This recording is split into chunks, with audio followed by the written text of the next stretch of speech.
చదవండి. నిర్గమకాండము 4వ అధ్యాయం మొదటి 2 వాక్యాలు. మంచిది, జాగ్రత్తగా వినండి దేవుని వాక్యాన్ని. కొన్ని వారాలుగా, కొన్ని నెలలుగా దేవుడు ఎవరిని చూడవస్తాడు, ఎవరిని తీసుకువెళ్తాడు అనేటువంటి పాఠాన్ని మనం నేర్చుకుంటున్నాం. దేవునికి స్తోత్రం, హల్లెలూయా.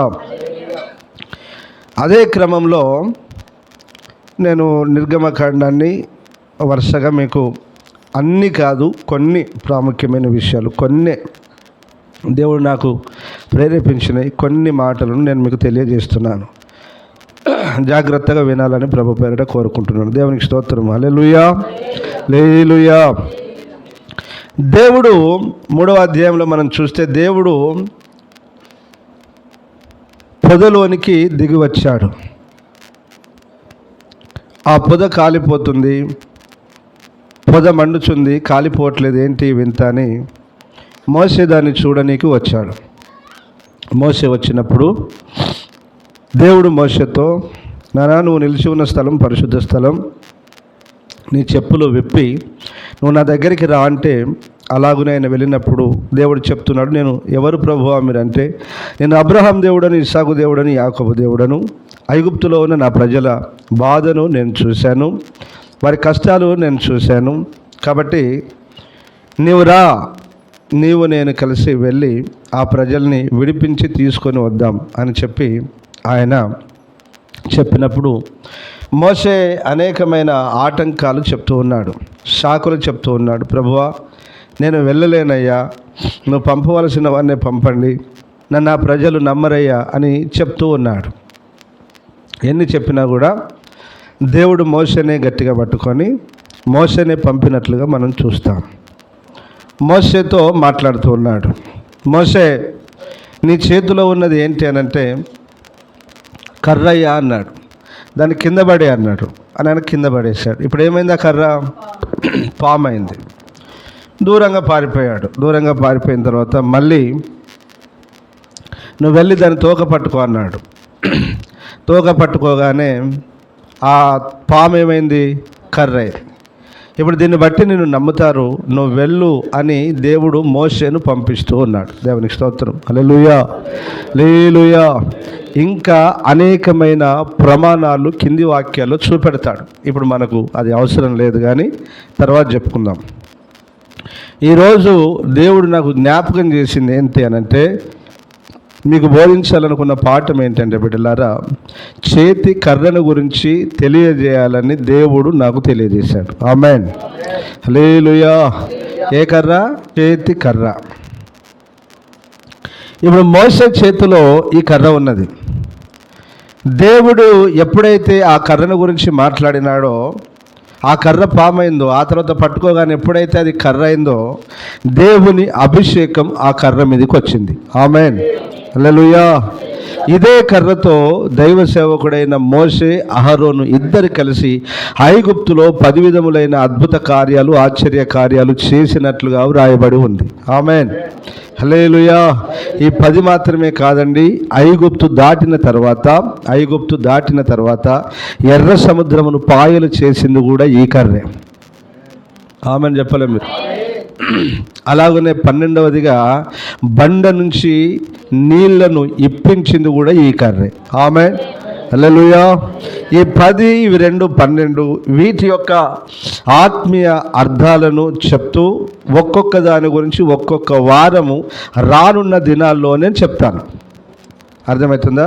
కాబట్టి ఈ 10, 12 పక్కకు దాటిద్దాం. ఆమేన్ చెప్పండి. ఈ 12 సూచక క్రియలను కొంచెం దాటి ముందుకెళ్దాం. దేవుని ఈ కర్ర ఏం చేస్తుంది? ఈ కర్ర ఏం చేస్తుంది? కర్ర పట్టుకోవడం వలన కలిగే ఆశీర్వాదాలు ఏంటి?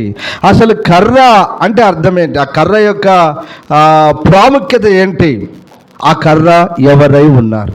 ఆమేన్, హల్లెలూయా. ఇప్పుడు 17వ వాక్యం చదువునారా? ఆ కర్రను చేత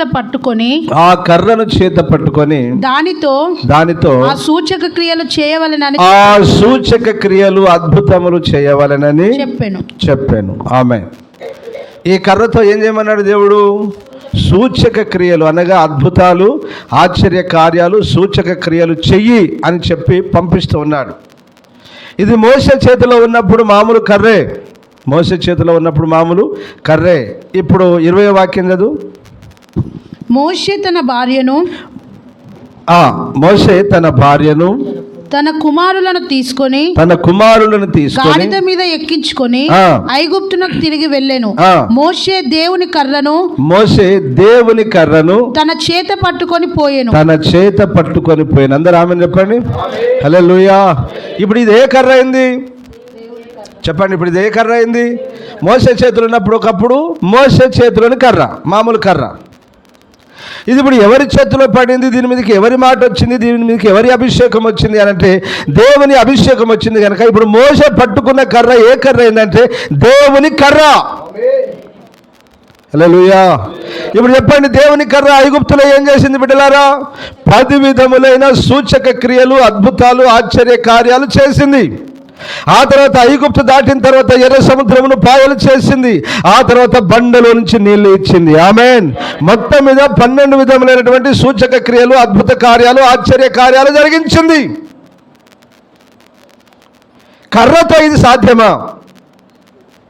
ఇప్పుడు మీరు చెప్పాలి, కర్రతో ఇది సాధ్యమా? నువ్వు పట్టుకొని కొట్టు, ఒక కాలువ మీద పెట్టు, ఏ కాలువ 2 పాయలు గాను, ఈ ఏటి నీళ్లు, ఈ కాలువ నీళ్లు రక్తంగా మారిన గాకను, ఆ నీళ్ళ ఆ ఏటి మీద పెట్టి ఇందులోకి వెళ్ళి కప్పలను వచ్చి ఊర్లో నిండిపోవును గాకను, దుమ్మును ఒట్టు పేర్లవును గాకను, ఆకాశం అయిపోయిదిగో ఈ ప్రాంతం, ఈ పట్టణం మీద మొత్తం చీకటి గాఢంధకారము కమ్మును గాకను, ఆకాశం వైపు కర్రెత్తి దేవుని యొద్ద నుంచి వడగళ్ళు కురిపించును గాక అను అవుతుందో చూద్దాం. అవుతుందంటారా? అంటే పాఠం ఏంది? కర్రతో ఏమీ కాదు. అక్కడ రాయబడిన మాట 20వ వాక్యంలో, దైవజనుడైన మోషే దేవుని కర్రను చేత పట్టుకొని పోయాను. ఆమేన్. హల్లెలూయా. ఆ దేవుని కర్ర ఎవరో కాదు బిడ్డలారా, మన ప్రభు అయిన యేసుక్రీస్తు. ఆమేన్. హల్లెలూయా. హల్లెలూయా. నేను ఈ వాక్యాలను ధ్యానిస్తున్నప్పుడు అనేకము నాకు ప్రభువుకు కనెక్ట్ అవుతున్నాయి. ఈ వాక్యాన్ని ధ్యానిస్తున్నప్పుడు నేను ఇంత సులువుగా చెప్పాను ఇప్పుడు మీకు ఈ మాటను, కానీ ఈ వాక్యాన్ని నేను ధ్యానిస్తున్నప్పుడు, దీన్ని చదువుతున్నప్పుడు అనేకము ప్రతి మాట మన ప్రభు అయిన యేసుక్రీస్తుకు సాదృశ్యంగా కనెక్ట్ అవుతుంది. అమ్మా దేవా, ఇది మీరా ఈ కర్ర మీరా అని అనుకున్నాను. దేవునికి స్తోత్రం. హల్లెలూయా. పాత నిబంధన పరిశుద్ధులు ఇజ్రాయేలులు వారు ఎక్కడికి బయటికి వెళ్ళినా, వారు ఏం చేసినా, గొర్రెల కాపరులైనా, పశువుల కాపరులైనా, ఏ కాపరులైనా, వారు ఎక్కడికి దాదాపు బయటికి వెళ్ళినా వారు ఒక చేతిలో కర్రను పట్టుకొని వెళ్ళేవారా లేదా? వెళ్ళారో లేదు అన్నట్టు మీకు ఇంకోళ్ళని జ్ఞాపకం చేస్తాను. ఆదికాండం 32వ అధ్యాయం, అది 10వ వాక్యం కదా. నీవు నీ సేవకునికి చేసిన సమస్తమైన ఉపకారములకు సమస్త సత్యమునకు అపాత్రుడను. ఎట్లనగా నా చేతి కర్రతో మాత్రమే యోర్దాను దాటితిని. ఇప్పుడు నేను 2 గుంపులైతిని. అందరూ ఆమేన్ చెప్పండి. హల్లెలూయా. మోషే చేతిలోని కర్ర అద్భుతములు, ఆశ్చర్య కార్యములు చేసింది. ఇప్పుడు యాకోబు చేతిలోని కర్ర ఏం చేసింది నానా? 2 గుంపులగునట్లుగా ఆశీర్వదించింది. అందరూ ఆమేన్ చెప్పండి గట్టిగా. హల్లెలూయా. ఇప్పుడు ఆ కర్ర ఏం చేసింది? ఆశీర్వదించింది. ఎంతగా? 2 గుంపులగునంతగా. 2 గుంపులగునంతగా. అదే 33:11 అంటాడు, అన్నా ఏశావు గారు, ఇదిగో ఈ కానుక పుచ్చుకోండి. దేవుడు నన్ను కనికరించాడు, నాకు సమస్తమును దయచేశాడు, నాకు ఏమీ తక్కువ లేదు అన్నాడు. ఆమేన్. హల్లెలూయా. హల్లెలూయా. ఆ కర్ర అతన్ని అంతగా 2 అంతలుగా దీవించింది. బైబిల్లో దేవుని వాక్యం సెలవిస్తుంది బిడ్డలారా. దేవుడు అంటాడు, నిశ్చయముగా నేను మిమ్మును విస్తరింపజేసేదను అంటాడు. హల్లెలూయా. అంటే ఆశీర్వదించువాడు దేవుడే, విస్తరింపజేయవాడు దేవుడే, 2 అంతల దీవెన నీ మీద కుమ్మరించువాడు దేవుడే. ఇప్పుడు చెప్పు, ఈ కర్ర దేవుడు కాకపోతే ఎవరు? అంతేనే కాదు. అది ప్రతి వాక్యాన్ని మనం ధ్యానించినట్లయితే, అందులో కాస్త లోతుగా వెళ్ళినట్లయితే ఆ కర్ర మన ప్రభు అయిన యేసుక్రీస్తుకు సాదృశ్యంగా ఉంది. ఆమేన్. హల్లెలూయా. ఇప్పుడు ఆయన వెళుతున్నప్పుడు, ఇదిగో నేను నీకు తోడుగా ఉంటాను అన్నాడు. యాకోబుకి ఏమన్నాడు? నువ్వు వెళ్ళు మార్గంలో నీకు తోడై ఉండి నేను నిన్ను కాపాడుతున్నాను. ఇప్పుడు దేవుని కర్ర మన తోడుగా చేత పట్టుకుంటే అది ఏంటి? మనకు ఒక తోడు. దేన్ని వచ్చినా దాంతో కొడతాం, దాన్ని పట్టుకొని వెళ్తాం. ఆసరగా ఉంటుంది, ఆదరణగా ఉంటుంది, ధైర్యంగా ఉంటుంది. ఒక మనుషుడు మనతో ఉన్నట్టుగా ఉంటుంది కర్ర. ఆ కర్ర మరెవరో కాదు బిడ్డలారా, మన ప్రభు అయిన యేసుక్రీస్తు. హల్లెలూయా, హల్లెలూయా. మోసే చేతిలో ఒక కర్ర ఉంది. మోసే చేతిలో ఒక కర్ర ఉంది. అలాగనే యాకోబు చేతిలో ఒక కర్ర ఉంది. మోసే చేతిలో కర్ర ఏం చేసింది? అద్భుతాలు, ఆశ్చర్య కార్యాలు చేసింది. యాకోబు చేతిలోని కర్ర ఏం చేసింది? యాకోబును రెండంత దీవెనల చేత నింపింది. ఆమేన్, హల్లెలూయా. మరి నీ చేతిలో నా చేతిలో ఏముండాలి చెప్పండి? నీ చేతిలో నా చేతిలో కూడా ఏముండాలి? ఇప్పుడు చెప్పు, ఆ కర్ర ఎవరో చెప్పు. ఆ కర్ర ఇప్పుడు నీ చేతిలో నా చేతిలో ఉన్న కర్ర ఏంటి చెప్పు? ప్రభువైన యేసుక్రీస్తు ఏమై ఉన్నాడు? వాక్యమై ఉన్నాడు. ఇప్పుడు నీలో నాలో ఏముండాలి? నీ చేతిలో నా చేతిలో ఏముండాలి? పరిశుద్ధ గ్రంథం, దేవుని వాక్యం. అదే కర్ర. ఈ కర్రే అద్భుతాలు చేస్తుంది, ఆశ్చర్య కార్యాలు చేస్తుంది, ఆశీర్వదిస్తుంది. అన్ని అన్ని అన్ని ఏది తక్కువగా ఉందో, ఏది లోపముగా ఉందో, ఏది తక్కువగా ఉందో అన్నిటినీ సమస్తమును నీకు సమకూర్చి ఆశీర్వదించి సరిచేసి నేను నిలబెట్టి బ్రతికించి నీకు నిత్య జీవం ఇస్తుంది. ఆమేన్, హల్లెలూయా, హల్లెలూయా. నేడు ఉన్న మన చేతిలో ఈ కర్ర ఉండాలి. దేవుని వాక్యం అనే దుడ్డు కర్ర. ఏ కర్ర? దేవుని వాక్యం అనే దుడ్డు కర్ర. దేవుని వాక్యం అనే దుడ్డు కర్ర నీ చేతిలో నా చేతిలో ఉండాలి. ఆమేన్. ఇప్పుడు అర్థమైందా కర్ర యొక్క అర్థం? కర్ర అంటే ఎవరో ఇప్పుడు తెలిసిందా మీకు? మోసే చేతిలో ఉన్న కర్ర దేవుని కర్ర. ఆ కర్ర ఎవరో కాదు, మన ప్రభు అయిన యేసుక్రీస్తే. యాకోబు చేతిలో ఉన్న కర్ర మన ప్రభు అయిన యేసుక్రీస్తే. ఆయనకు తోడై ఉండి ఏమన్నాడు? నా కష్టాన్ని చూశాడు, నా కష్టాన్ని చూశాడు, నా శ్రమను చూశాడు. ఎండకు ఎండాను, వానకు నానాను, చలికి వణికాను, దేవుడు నేను ఇట్లుంటిని అని చెప్పి, ఇదిగో దేవుడు నా శ్రమను, నా ప్రయాసమును, నా శ్రమను చూసి నన్ను దీవించాడు కనుక నేను రెండు గుంపులయ్యాను. ఆమేన్, హల్లెలూయా, హల్లెలూయా. యాకోబు చేతిలోని కర్ర ఏం చేసింది బిడ్డలారా? ఆశీర్వదించింది. మరి ఇప్పుడు నీ చేతిలో నా చేతిలో ఏముండాలి? దేవుని కర్ర, దేవుని వాక్యమను కర్ర, దుడ్డు కర్ర. దేవుని వాక్యమను దుడ్డు కర్ర నీ చేతిలో నా చేతిలో ఉంటే ఖచ్చితంగా మనం దీవించబడతాము. ఆమేన్, హల్లెలూయా, హల్లెలూయా. కాబట్టి ప్రతి ఒక్కరి చేతిలో దేవుని వాక్యమను దుడ్డు కర్ర ఉండను గాక. ఆమేన్. ఈ కర్ర ఏం చేస్తుందో ఇంకొక 2-3 మాటలు చెప్తాను, ఓకేనా? మోసే చేతిలో ఉన్న కర్ర అద్భుతాలు, సూచక క్రియలు, ఆశ్చర్య కార్యాలు చేసింది. అవన్నీ నేను మీకు చెప్పట్లేదు, యాకోబు చేతిలో ఉన్న కర్ర ఏం చేసింది నాన్న? యాకోబును రెండంతలుగా ఆశీర్వదించింది. ఆమేన్. అలాగనే ఇశ్రాయేలు ప్రజలు విడిపించడానికి 2 వెళ్ళారు. ఎవరెవరు వాళ్ళు? మోషే, అహరోను. ఎవరు వెళ్ళారు నాన్న? మోషే, అహరోను. వీరిద్దరు వెళ్ళి ప్రజలను విడిపించుకొని తీసుకొని వస్తూ ఉన్నప్పుడు మార్గ మధ్యంలో కొందరు వాళ్ళని ఏమనొచ్చు అంటే కొంచెం దుర్మార్గులను కూడా అనొచ్చు. అవిధేయులు, దేవునికి లోబడిన వారు దేవునికి విరోధంగా లేచి మాట్లాడేవారు. సంఖ్యాకాండం 17వ అధ్యాయంలో మీరు చూసినట్లయితే అక్కడ వారు లేచి మాట్లాడుతూ ఉంటారు. అభిరాము దాతాను గుంపు ఒకటి లేచి, ఏ మోసే, అహరోన్, ఇజ్రాయేల్లో ఉన్న ప్రతివాడు పరిశుద్ధుడే, కాబట్టి మీరు మా మీద మిమ్మల్ని మీరే ఎలా హెచ్చించుకుంటున్నారు? తొలగిపోండి, పక్క జరగండి, ఇదిగో మేము నడిపిస్తాం అని చెప్పి వీరు మోసే అహరోనులకు విరోధంగా పూటపడ్డారు. వీరు మాత్రమే కాదు, ఇంకా 250 మంది సభికులు అనేకులు కలిసి విరోధంగా లేచారండి. అప్పుడు దేవుడు ఆకాశం నుండి మాట్లాడి, రేయ్, మీలో మీరు ఎలాగునా ఈ భేదాలు కలగజేసుకుంటారు, ఎలాగునా గొడవ పడతారు. ఇదిగో ఇజ్రాయేల్ గోత్రాలన్నీ 12 గోత్రాలు. ఎన్ని గోత్రాలు నానా? 12 గోత్రాలు. మీకు ఒక్కొక్కరికి ఒక్కొక్క గోత్రం చొప్పున, ఒక్కొక్కరికి గోత్ర కర్తలలో పెద్దవాడు ఎవడో ఉన్నాడు, ఒక్కొక్కరి చొప్పున 12 కర్రలను ఇదిగో నా సన్నిధిలోనికి తీసుకురండి. ఎక్కడికి? నా సన్నిధిలోనికి తీసుకురండి అని చెప్పాడు. ఇప్పుడు ఇజ్రాయేల్ గోత్రకర్తలందరూ ఒక్కొక్క కర్ర తీసుకొని వచ్చి మోషేకు ఇచ్చారు. అలాగనే అహరోను కూడా ఇచ్చాడు. ఈ కర్రలను తీసుకుపోయి దేవుడు ఎక్కడ పెట్టాడు? నిబంధన మందసం ఎదుట పెట్టాడు. ఆమేన్.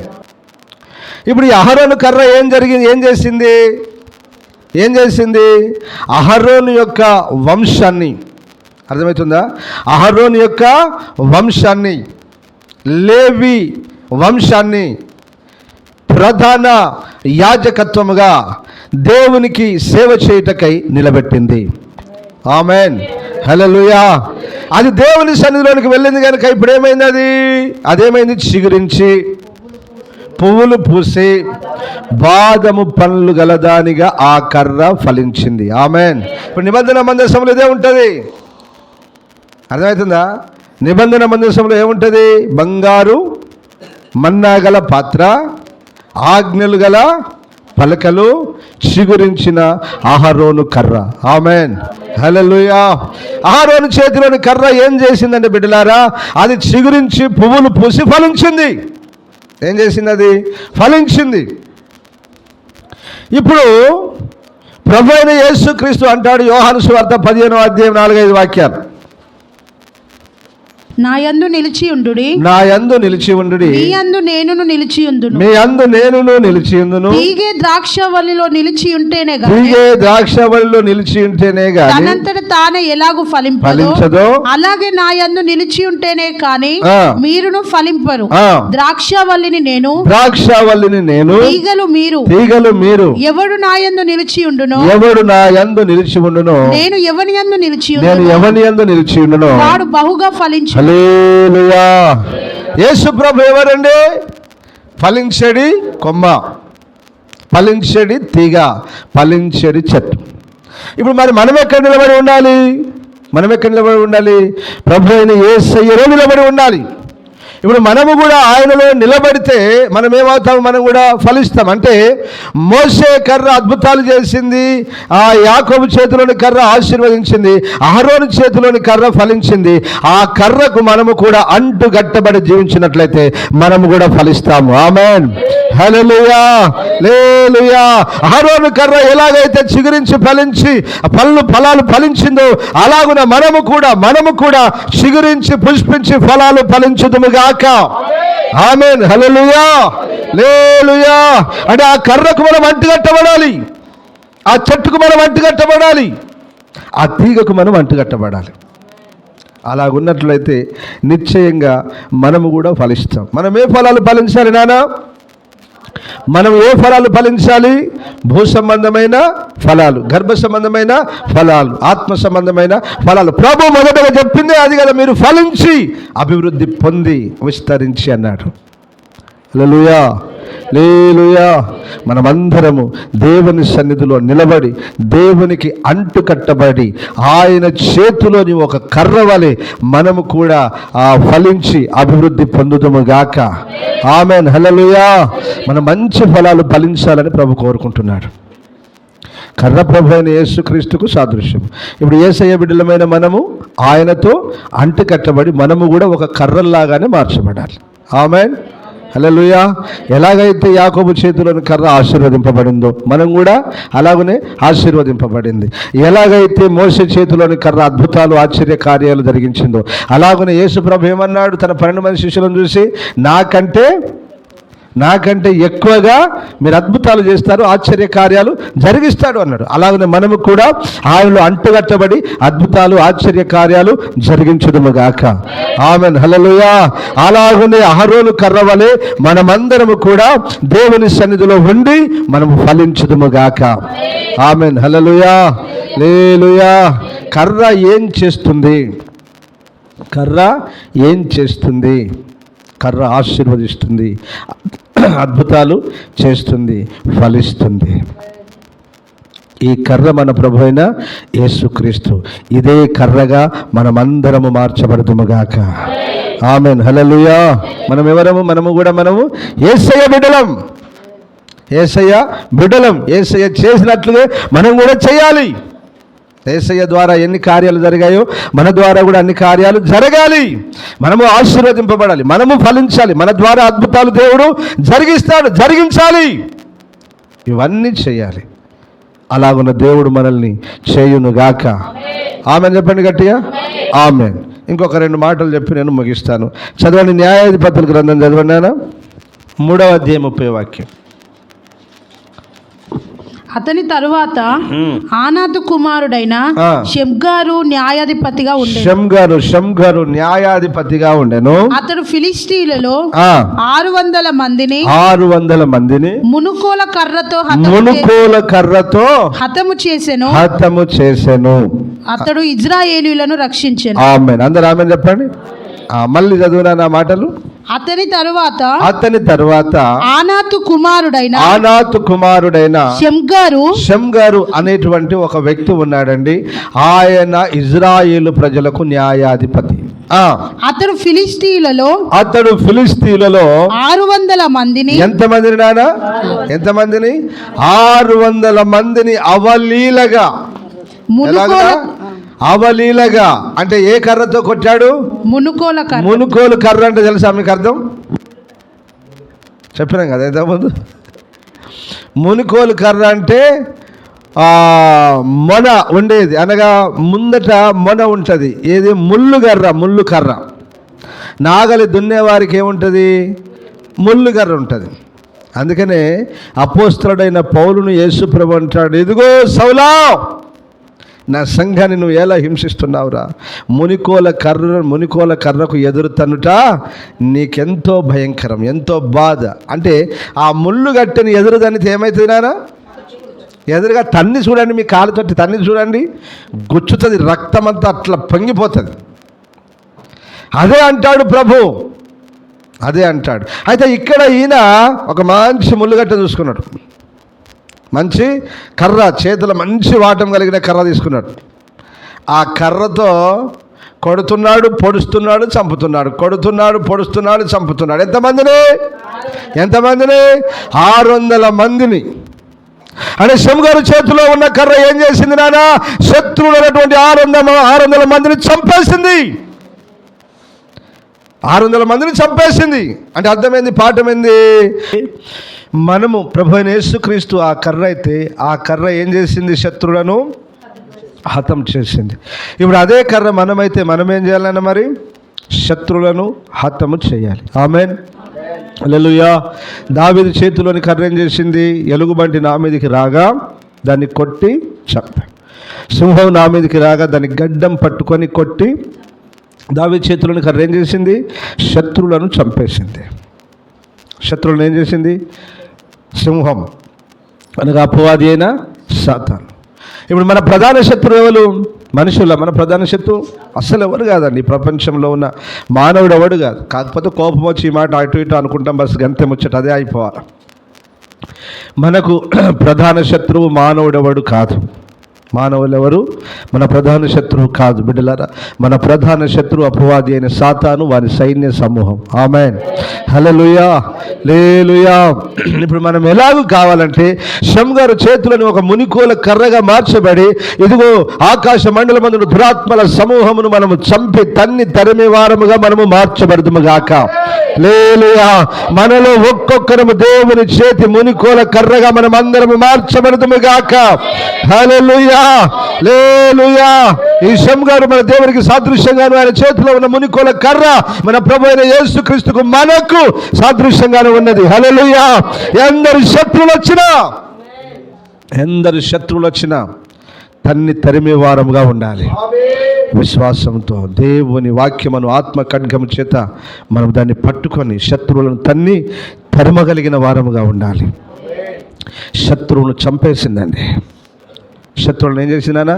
చంపేసింది. దావీదు కూడా ఎన్నో మార్లు, దావీదు గొలియాతు మీద పోయినప్పుడు చేతి కర్ర పట్టుకొనే పోయాడు, కానీ కొట్టి చంపింది మాత్రం వడిసెలతో. వాడు అన్నాడు, రే ఏంట్రా చేతి కర్ర పట్టుకొని నా మీదకి వస్తున్నావు, నేను కుక్కనా అన్నాడు. అవునరా, నువ్వు కుక్కవేరా అన్నాడు దావీదు. కుక్కవేరా, నువ్వు మరుగుతున్నావేంట్రా మా మీదకి మరుగుతున్నావేంట్రా? నీకు చేతి కర్ర ఎందుకు రా? చిన్న రాయితో కొట్టి చంపుతాడు. చిన్న రాయి తీసుకొని ఇసిరి కొట్టి చంపేశాడు. దేవునికి మహిమ కలుగును గాక. ఆమెన్, హల్లెలూయా, హల్లెలూయా. సో బిడ్డలారా, చేతి కర్ర ఏం చేస్తుందంటే శత్రువును సమూల నాశనం చేస్తుంది. ఆమెన్, హల్లెలూయా, హల్లెలూయా. అలాగనే కీర్తన 23:4 వాక్యం. గాఢాంధకారపు లోయలో నేను సంచరించినను, గాఢాంధకారపు లోయలో నేను సంచరించినను, ఏ అపాయమునకు భయపడను, ఏ అపాయమునకు నేను భయపడను. నీవు నాకు తోడై ఉందువు, నీవు నాకు తోడై ఉందువు. నీ దుడ్డు కర్రయు, నీ దుడ్డు కర్రయు, నీ దండమును, నీ దండమును నన్ను ఆదరించును, నన్ను ఆదరించును. ఆమేన్. హల్లెలూయా, హల్లెలూయా.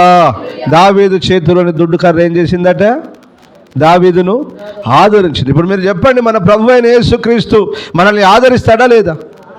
దేవుని ఆత్మీయ మనల్ని ఆదరిస్తుంది. ఆయన ఆదరణకర్త అని రాయబడింది. ఆయన ఆదరణకర్త. మీరు చెప్పండి, ఈ కర్ర ప్రభువా కాదా? ఈ కర్ర ప్రభు అయిన యేసుక్రీస్తుకు సాదృశ్యంగా ఉన్నాడా లేదా? ఉన్నాడండి. ఈ కర్ర ఎవరో కాదు, మన ప్రభు అయిన యేసుక్రీస్తుల వారు. హల్లెలూయా, హల్లెలూయా. ఇప్పుడు దావీదుకు కలిగిన శ్రమలు, ఇరుకులు, ఇబ్బందులు, కష్టాలు, శత్రు చేత తరుమబడుటలో ఈ కర్ర ఏం చేసిందట? దావీదుని ఏం చేసింది? ఇది ఆదరిస్తుంది, ధైర్యపరుస్తుంది. బిడ్డా, నేను నీకున్నాను, నేను నీకున్నాను, నేను నీకున్నాను, నేను నీకున్నాను అని ఆ కర్ర అతన్ని ఆదరించింది. ఇజ్రాయేలులో చేతి కర్ర మీద ఆనుకొని బ్రతుకు వృద్ధులు, వృద్ధ స్త్రీలు, పురుషులు ఉంటారు అని రాయబడింది. ఇది ఇజ్రాయేలీలకు దాదాపుగా మనం చూస్తే వారు తమ చేత కర్ర ఎక్కువగా పట్టుకొని వెళ్ళేవారు, వారు ఎక్కువగా వాడకం చేసేవారు. ఎందుకు? వాళ్ళు గొర్రెల కాపురు, అంతే కదా. వాళ్ళు ఎవరు? గొర్రెల కాపురులు, పశువుల కాపురులు. కాబట్టి ఎక్కువగా వారు కర్రను వాడేవారు. ఈ కర్ర ఒక మనిషిలాగా మనకు తోడుంటుందట. ఈ కర్ర శత్రువుని ఏం చేస్తుంది నాన్న? కొట్టి చంపుద్ది, కొట్టి చంపుద్ది. బైబిల్లో ఇదే 2 సమూయేలు 23వ అధ్యాయం. బెనాయా అనే ఒక ఆయన ఉంటాడు కదా, బెనాయా. 2 సమూయేలు 23వ అధ్యాయం 20 నుంచి చదువునానా. మరియు కబ్సెయేలు ఊరివాడైన క్రియల చేత ఘనత నొందిన యొక్క పరాక్రమశాలికి పుట్టిన యెహోయాదా కుమారుడైన బెనాయా అనునొకడు ఉండెను. ఇతడు మోయాబీయుల సంబంధులకు ఆ ఇద్దరు శూరులను హతము చేసెను. మరియు మంచు కాలమున బయలువెడలి బావిలో దాగి ఉన్న ఒక సింహమును చంపివేసెను. ఇంకను అతడు సౌందర్యవంతుడైన ఒక ఐగుప్తీయుని చంపెను. ఈ ఐగుప్తీయుని చేతిలో ఈట ఉండగా బెనాయా దుడ్డు కర్ర తీసుకొని వాని మీదికి పోయి వాని చేతిలోని ఈట ఊడలాగి దానితోనే వాని చంపెను. ఆమేన్. హల్లెలూయా, హల్లెలూయా. అంటే వీరెక్కువగా కర్రను వాడేవారు. ఇప్పుడు ఈ చలికాలమున సింహాన్ని ఏం చేశాడు? గుహలో బావిలో పండుకునే సింహాన్ని బయటికి లేపి చంపాడట. ఎంత మొనగడంటారు? బావిలో పండుకొని ఉన్న సింహాన్ని బయటికి లేపి పిలిచి చంపాడట. మనం అనుకుంటాం, ఏ దావీదు ఒక్కడే సింహాన్ని చంపాడు, ఏ సంసోను ఒక్కడే 2గా చీల్చి అనుకుంటాం. ఈయన ఎవరో కాదు, మళ్ళా దావీదు సైనికులలో శూరుడు, ఘనుడు. ఆమేన్, హల్లెలూయా. దావీదు సైన్యాధిపతుల్లో, దావీదు సైన్యంలో ఇతడొక శూరుడు, వీరుడు. వీరు తమ చేతులతో ఆ కర్ర వాడకం చేసేవారు కనుక దేది దొరికితే దాన్ని, ఏ శత్రు వాళ్ళ మీదకి వస్తే దాన్ని, ఎవరు వాళ్ళ మీదకి వస్తే వాళ్ళను కొట్టి చంపేశారు. దేవునికి మహిమ కలుగును గాక. ఆమేన్, హల్లెలూయా, హల్లెలూయా. అంటే శత్రువును కర్ర ఏం చేస్తుంది? చంపుతుంది. ఈ కర్ర మనమే అయితే మనం ఏం చేయాలి? మన ప్రధాన శత్రువును ఏం చేయాలి? అంతే, చంపేసే వారముగా ఉండాలి, తరిమేసే వారముగా ఉండాలి. ఆమేన్, హల్లెలూయా. ఇప్పుడు దావీదు చేతిలో ఉన్న దుడ్డు కర్ర ఏం చేసిన? దావీదును ఆదరించింది. మన ప్రభువైన ఎవరు? మన ప్రభువైన యేసుక్రీస్తు మనకు ఎలాగున్నాడు? ఆదరణకర్తగా ఉన్నాడు. ఆమేన్. మరి మనం ఎలాగుండాలి? ఇతరులకు ఆదరణ కలిగించే వారిగా ఉండాలి. ఆమేన్ చెప్పండి గట్టిగా. హల్లెలూయా, హల్లెలూయా. ఆ కర్ర ఆదరించింది. ఆ కర్ర మనమే అయితే అనేకులకు మనం ఆదరణకరంగా ఉండాలి. దేవునికి మహిమ కలుగును గాక. ఇప్పుడు చెప్పండి, మోసే చేతిలోని కర్ర ఏ కర్ర? దేవుని కర్ర. అదేం చేసింది? 10 విధములైన అద్భుతాలు, ఆశ్చర్య కార్యాలు, సూచక క్రియలు చేసింది. ఆ యాకోబు చేతిలోని కర్ర ఏం చేసిందండి? అతన్ని ఆశీర్వదించింది, 2 అంతలుగా ఆశీర్వదించింది. అహరోను చేతిలోని కర్ర ఏం చేసిందండి? ఫలించింది, చిగురించి పుష్పించి ఫలించింది.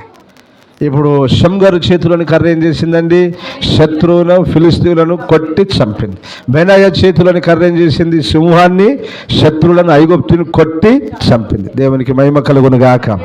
ఆమేన్. హల్లెలూయా, హల్లెలూయా. చివరి మాట చెప్పి నేను ముగిస్తాను. ఇందులో ఒక్కొక్క దగ్గర ఆగినా కూడా చాలా టైం పడుతుందని నువ్వు చెప్పాలనేసి నేను త్వరగా దాటేసుకుంటూ వచ్చాను. దేవునికి స్తోత్రం. హల్లెలూయా. ఇప్పుడు చదవండి చివరిగా అదే సంఖ్యాకాండం 17వ అధ్యాయం 10వ వాక్యమే. అప్పుడు యెహోవా మోషేతో ఇట్లా నేను తిరగబడిన వారిని గూర్చి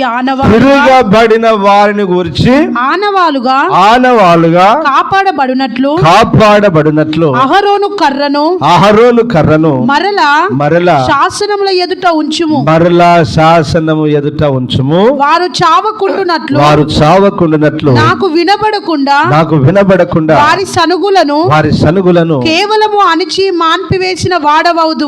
అందరూ ఆమెను చెప్పండి గట్టిగా. హల్లెలూయా. ఎంత అద్భుతమైన మాట ఇదంటే బిడ్డలారా, ఎంత అద్భుతమైన మాట ఇది అనంటే, ఇప్పుడు ఒక మాట మనం గమనించినట్లయితే ఇజ్రాయేలు ప్రజలు ఏం చేస్తున్నారు? వారు చనిపోయినందుకు ఏం చేస్తున్నారు? ఇదిగో నువ్వు ఇజ్రాయేల్లో ఇంతమందిని చంపారయ్యా మీరు, మోషే, అహరోన్, ఇది మీకు న్యాయమేనా? మీకు పద్ధతేనా?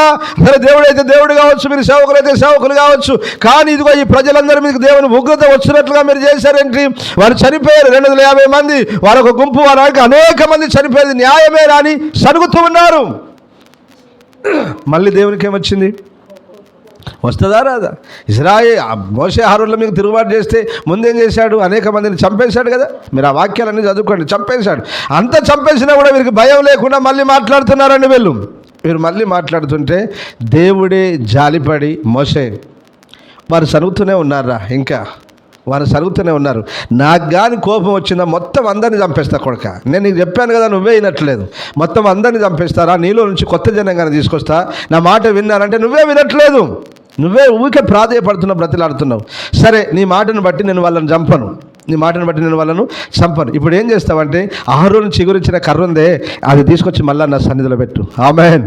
హల్లెలూయా, హల్లెలూయా. చిగురించిన కర్ర ఉందే, ఫలించిన కర్ర ఉందే, దాన్ని నా సన్నిధిలో పెట్టు. ఎందుకు? ఇప్పుడు నేను దీన్ని చూసి ఏం చేస్తాను?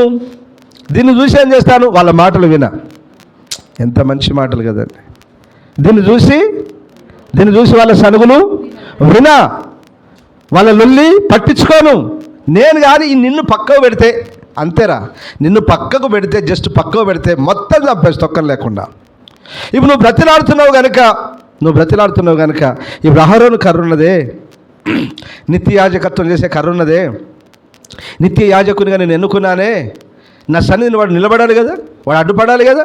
కాబట్టి ఇప్పుడు అది ఫలించింది కనుక ఇప్పుడు దాన్ని నా సన్నిధిలో పెట్టు. ఇక నేను ఇతన్నే చూస్తాను, ఈ ఫలించిన అనుభవాలనే చూస్తాను, పుష్పించిన అనుభవాలనే చూస్తాను, చిగురించిన అనుభవాలనే చూస్తాను. ఇప్పుడు ఆ ప్రజలను చూడను, వాని సరుగులను వినను. అలాగున నువ్వేం చేసిన వాడు అవుతావు తెలుసా కొడుక? మరణమును కొట్టివేసిన వాడు అవుతావు. ఆమేన్. హల్లెలూయా, హల్లెలూయా. అహరోను కర్ర ఏం చేసిందంటే, మోసే అహరోను మాత్రమే కాదు బిడ్డలారా, వారి కర్ర కూడా ప్రజలను చంపకుండా అడ్డుపడింది. ఆమేన్. హల్లెలూయా, హల్లెలూయా. మన ప్రభు అయిన యేసుక్రీస్తు సర్వలోకంలో ఉన్న సమస్త మానవాళిని సంహరించాలని చూసినప్పుడు ప్రభు అయిన యేసుక్రీస్తు నేరుగా వచ్చి లోకంలో ఉన్న సమస్త ప్రజలందరి పాపాల కొరకు తాను చనిపోయినందువలన ఇప్పుడు ప్రజలందరికీ ఏం కలుగుతుంది? రక్షణ. మరణం తప్పించబడింది, మరణం కొట్టివేయబడింది, ప్రజలందరూ రక్షింపబడుతున్నారు, నిత్య జీవంలో ప్రవేశిస్తున్నారు. అంటే యాజకుడు ఏం చేయాలి? దేవుని సన్నిధిని నిలబడి ఏం చేయాలి యాజకుడు? మోషే ఏం చేశాడు? అహరోను ఏం చేశాడు? వారు చావకుండా అడ్డుపడ్డలేదు. అంతకుముందు అడ్డుపడ్డాడు. ఇప్పుడు అంటున్నారు వాడు అడ్డుపడ్డాడు, అతను అడ్డుపడ్డాడు కనుక అతను కర్ర ఇక్కడ పెట్టు. వాడు అడ్డగించేటోడు. నేను అతన్ని చూస్తాను బిడ్డ. ఇక ఆ ప్రజల్ని నేను చంపను అన్నాడు. బిడ్డలారా, ఆలోచన చేయండి. ఆ కర్ర మన ప్రభు అయిన యేసుక్రీస్తు సర్వలోకంలో ఉన్న మానవాళి పాపాల కొరకు అడ్డుపడి తన ప్రాణాన్ని పెట్టుట ద్వారా ప్రజలందరికీ నీకు నాకు రక్షణ కలిగింది. హల్లెలూయా, హల్లెలూయా.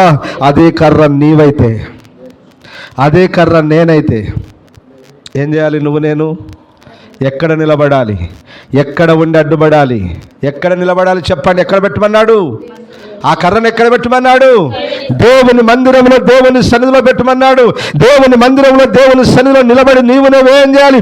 అయ్యా, ఈ గ్రామ ప్రజలు క్షమించండి, ఈ ప్రాంత ప్రజలు క్షమించండి, రాష్ట్ర ప్రజలు క్షమించండి, దేశ ప్రజలు క్షమించండి, వారిని రక్షించండి ప్రభువా అని దేవుని ఉగ్రత, దేవుని కోపం వారి మీదకి రాకుండా అడ్డుపడాలి. హల్లెలూయా, హల్లెలూయా.